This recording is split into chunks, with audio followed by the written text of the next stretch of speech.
the Lord has come. Let earth receive her King.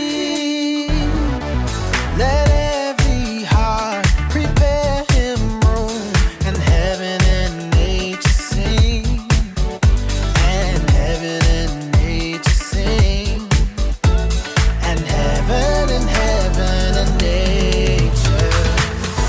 Glory to the King, he is everything. Our hearts will rejoice and sing. Glory to the King, let the praises ring. Our hearts will rejoice and sing. Joy to the world. Joy to the world. The Savior reigns.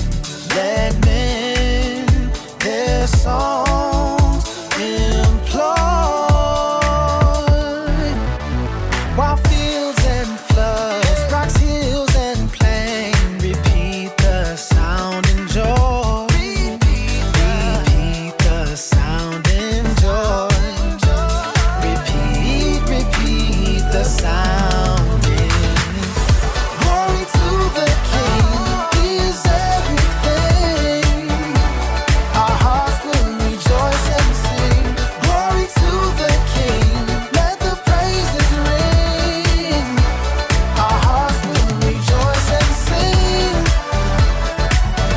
Joy to the world.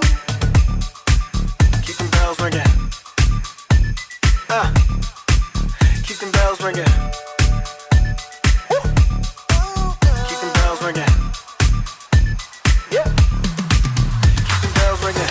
Glory to the King, he is everything. Our hearts will rejoice and sing. Glory to the King, let the praises ring. Our hearts will rejoice and sing. Joy to the world. He is everything. Our hearts will rejoice and sing. Glory to the King, let the praises ring. Our hearts will rejoice and sing. Joy to the world.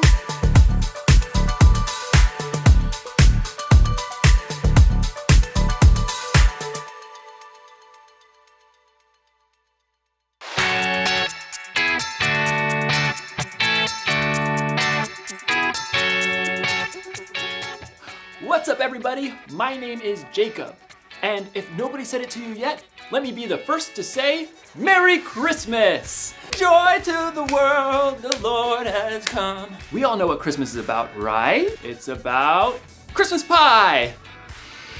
Or Christmas is actually about a big guy in a red suit. Ho, ho, ho! Merry Christmas! Christmas is about watching movies. Truth is, Christmas is about a lot of things, but there is one thing that makes this whole season worth celebrating. You know what I'm talking about. It's the presents! Let's see what we got this week. This little baby is what all the fuss is about. This is Christmas. Christmas is celebrating Jesus, God's greatest gift. You'd think that a gift from God would come in a larger package, not just a baby. There's gotta be more to it than just that. You're right. There's a lot more to it. And it all starts in Bethlehem. I'll see you later. The Bible. It's 66 books of history, stories, letters, and poetry that fit together to form God's one big story. The epic adventure of how he created us and loves us so much that he made a way to rescue us. As we travel through the Bible, from Genesis to Revelation, we discover people who met God and found their lives changed forever. Now, for an amazing story, inspired by the book of Luke, chapter 2, verses 1 through 7. Mary's world had been turned upside down. Though she was an ordinary girl living in an unimportant town, God had sent an angel to visit her. God is very pleased with you. Me? You're talking to me? You will become pregnant and give birth to a son. You must call him Jesus. He will be great and will be called the Son of the Most High God. Mary was probably shocked, overwhelmed, and maybe fearful, but she chose joy. She chose to trust that God loved her so much, he had given her an important part to play in his story. I serve the Lord. May it happen to me just as you said it would. Just as the angel had said, Mary became pregnant, and the months raced by. Mary and her new husband Joseph prepared for the brand new baby to arrive. A cradle.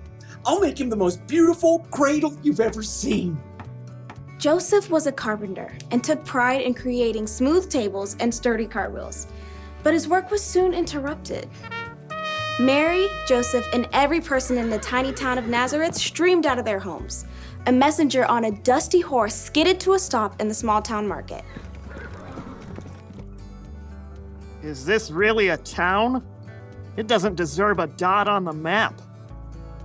As the people of Nazareth watched from a careful distance, the messenger pulled out a scroll and cleared his throat. Hear ye, hear ye. Caesar Augustus orders that everyone must go to their town of origin to be counted. Can't you just count us now? 1, 2, 3. No. The counting must be done properly and in order so we can make you pay lots of taxes. Farewell, and by that I mean good riddance. Mary and Joseph and their neighbors were left coughing in the dust. Joseph, we'll have to go to Bethlehem where your family is from. I'll go. You can't travel right now. Of course I can. Absolutely not. A short time later, Mary and Joseph set off on the long road to Bethlehem. Perhaps they recalled the words of the prophet Micah. Bethlehem, you might not be an important town in the nation of Judah, but out of you will come for me a ruler over Israel. It's possible Mary rode on a donkey. Or she might have walked right alongside Joseph. Either way, the journey took nearly a week, and camping wasn't very comfortable for a woman about to have a baby. Please tell me your cousins will have a bed for us. Great Aunt Ada is the perfect hostess. But when they reached Bethlehem, the little town was neither silent nor still. It looks like everyone else came home too. Well, if Aunt Ada doesn't have room, there's always Cousin Gideon. He makes an excellent pigeon pie. But not a single one of Joseph's relatives had a spare room or an extra bed.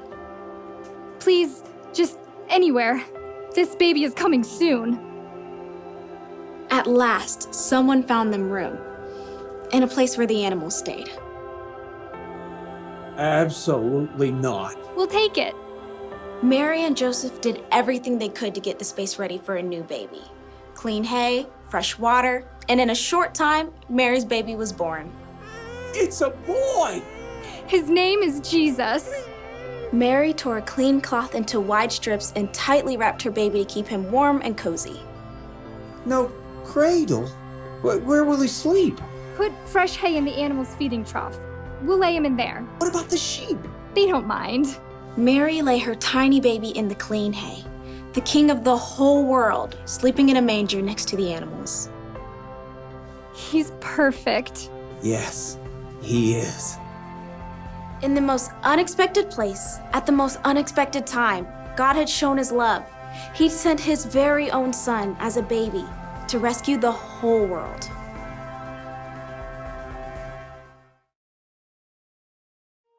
Do you want to know what Christmas is really about? Ho, ho, ho! No! Christmas is about love. Around 2,000 years ago, God saw that the world needed help, and he loved the world so much that he sent this baby. But he is way more than just a baby. You see, Jesus would grow up and live a perfect life, and even though he didn't deserve it, out of love, he would die on a cross to pay for the sins of the world. And that was just the help we needed. That was just the love we needed. Jesus made it possible for us to have a relationship with God. Jesus saved us. So, while you're celebrating this year, while you're singing and eating pie and opening presents, don't forget this present that God gave to us. don't forget this one thing. God loved us so much that he gave us a savior. So, you know what? It's Christmas! Let's have the biggest party ever! Who's with me? Yeah! Let's party! It's Christmas! It's Christmas! Yeah! We're going shopping for that Christmas pie. Ooh, I need that. I need this. I need Christmas spring.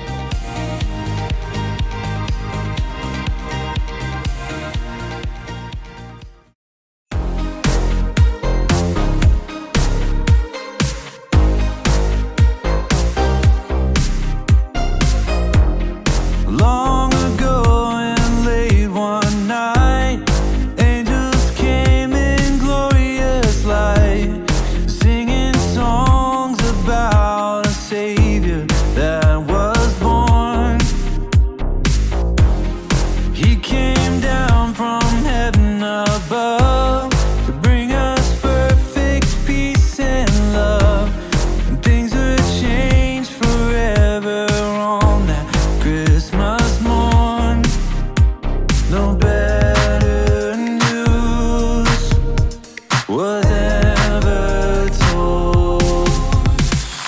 God loved us so, so much, he gave us his only Son to save us. The angels sang, the shepherds saw, and wise men came to bow.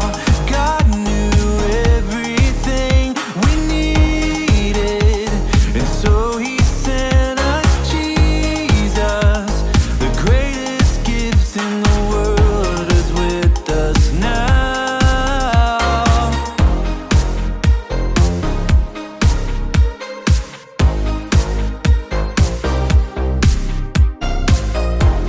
Shepherds heard and ran to see what the angels said would be.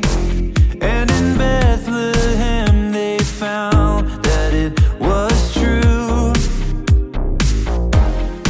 In a manger was a boy who would bring the world great joy. So